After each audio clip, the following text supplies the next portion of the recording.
Hey, it's Mari here with Blue Ribbon Inspections. Just wanted to give you a quick rundown on how to read your test results if you either got an indoor air quality assessment or you got a water quality assessment. So let me flip you around and we'll take a look at the sample result. So once you receive your notification that your report is ready, inside the report that comes from Blue Ribbon, there'll be a link for you to click on. You click on that link, it should open up this PDF form. And this is specifically going to be for the indoor air quality or mold assessment. All right, so this is going to be your cover sheet. I've got it redacted here just to keep this specific test confidential for that client. So you're going to have your cover sheet here. Just make sure it's got your address on it. The next sheet that you're going to see is going to be your actual lab results. I have two different sheets here for the lab results, but yours should only contain one unless I've taken more than probably 4 samples or so. Each of these results, I took 4 samples. So what you're looking at here is the air analysis. So that's going to be the first air canister that I turn on. It's going to be outside. It's going to have the location there. It says outside. All right, that one's going to be my control sample, just to make sure that everything is in line and everything's calibrated the way it's supposed to be. The second one is going to be the air sample from the testing actual location. So you can see this one has the basement. All right. And then if there's any surface applications or there's an additional air sample over 1,500 feet, I have to add another air sample to it. So it could be another air sample. These happen to be surface swabs that were taken. So this one was a evidence tape and this one was a swab. All right. So you can see on these that there's problem areas. So that one's a problem with the air sample that was taken. This one is red for growth, and this one is red for growth. All right. On this specific sample that was taken from here, you can see the air sample was normal on this one, but the surface analysis that I did, one was taken in the kitchen, one was taken in a master bedroom, both Q-tip swabs, and both of them came back red with growth. All right, growth is basically just stating that there's a potential for some type of problem eventually. You can see on this report here, it does say problem with the air sample. So that's the one you want to look for, okay? So at the top of this next section, it's going to have what's listed in red. Those are the actual samples that have problems. So right here, I don't know if I'm pronouncing these right, but hyphae, all right, present, okay, penicillin, and you have your tolerances here. We'll get to those in just a second, and then also present for the surface samples here and here, and then I can't even pronounce that, but same thing, tolerances here, present. All right, let's look at this sample. Over here, different types. I'm not sure how to pronounce that one either. Again, growth present. Again, can't pronounce that one, but present. And then hyphae here, present.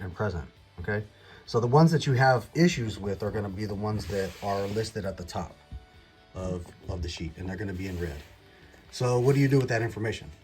All right.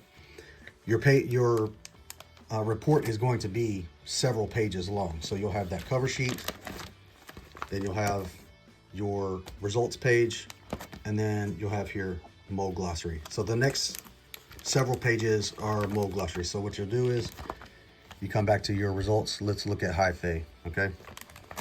So this is not hyphae, that's not, these are not, right? Appears to be alphabetical. So here we go. There's hyphae right there. And what does it say?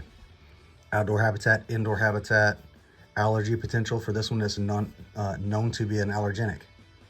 Disease potential, none known. Toxin potential, none known. Okay. Root-like structure, fungal growth that can become airborne and can possibly be allergenic. All right, let's go back and look at another type of sample. Penicillin. All right, so this one's the one that's got some tolerances to it. So let's go find that one. Again, alphabetic. All right, here we go.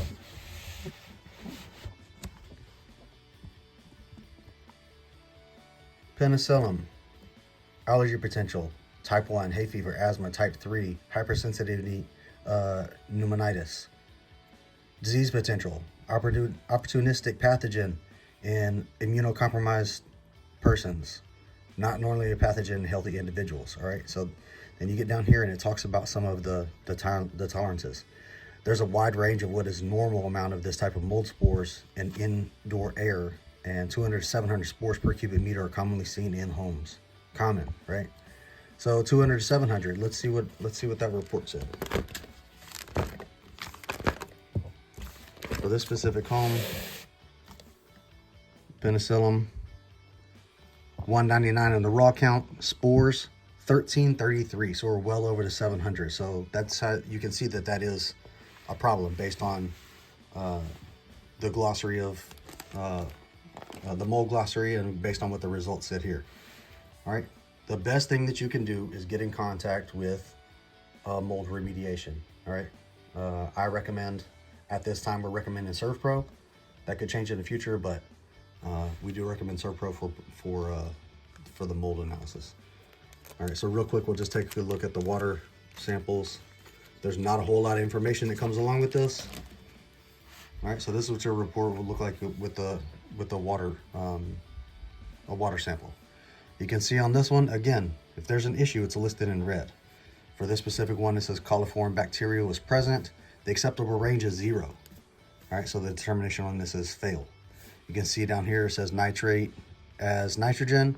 None was detected, but it does give you the tolerance, 0.0 to 10.0 parts per million. It passed. Okay. Lead, none detected in this one, right? 0.0 to 14.9 parts per billion, passed. So right now, you take this result, you pass it off to the company that we're recommending at this point is Colligan of Savannah.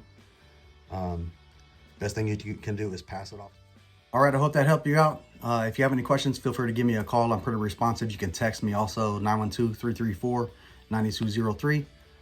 You can email me, msmith@bri912.com. Make sure to give me a like on Facebook, and you can also visit my website, www.bri912.com. Thanks.